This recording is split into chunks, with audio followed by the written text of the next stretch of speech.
Газиз милләттәшләр, кадерле дуслар, менә тагын бер ел үтеп китте. Яңа елга кергәндә һәркем узган елга нәтиҗә ясап, ниндидер яңа уйлар белән, яңа теләкләр белән яши. Без барыбыз да киләсе елны көткәндә, үткән елга нәтиҗә ясап, әйтә алабыз, татар дөньясы горур атлап киләчәккә бара. Безнең нинди генә кыенлыклар булмасын, андый кыенлыклар җитәрлек. Бу безнең тарихыбызда да шулай булган, инде бүгенге көндә дә кыенлыклар аз түгел, ләкин милләтебезнең яшәү дәрте, яшәү көче мондый кыенлыкларга гына бирешә торган түгел.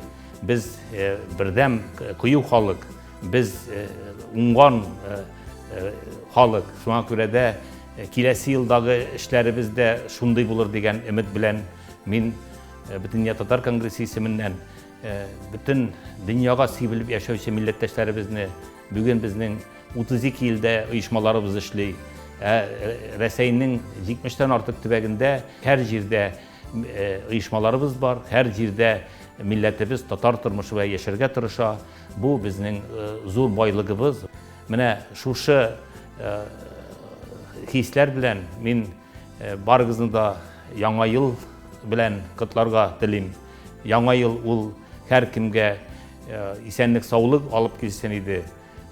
Күңел тынычлыгы, дөньяның матурлыгын тоеп яшәргә насип булсын һәркемгә. Бүгенге дөньяда һәркем үзенчә тормышны кырырга өметләнә. Инде яшьләргә бигрәк тә бу кирәк гамәлләр, чөнки әле белем алып, бу дөньяда, бу тормышта үз урынны табу кирәклеге бар. Шуның өчен дә милләттәшләребезгә, халкыбызга мин булай дип мөрәҗәгать итер идем.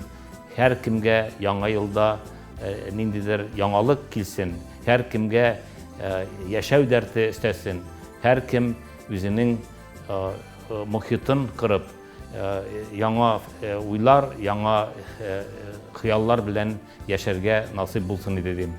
Киләчәктә дә шулай бердәм булыйк.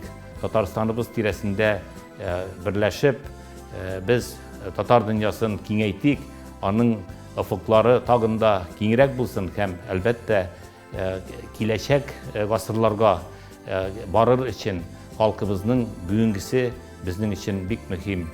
Киләчәктә сезгә уңышлар насип булсын һәм әлбәттә туганнарыгызның, әти-әниләрнең, балаларның җылылыгын тоеп, шушы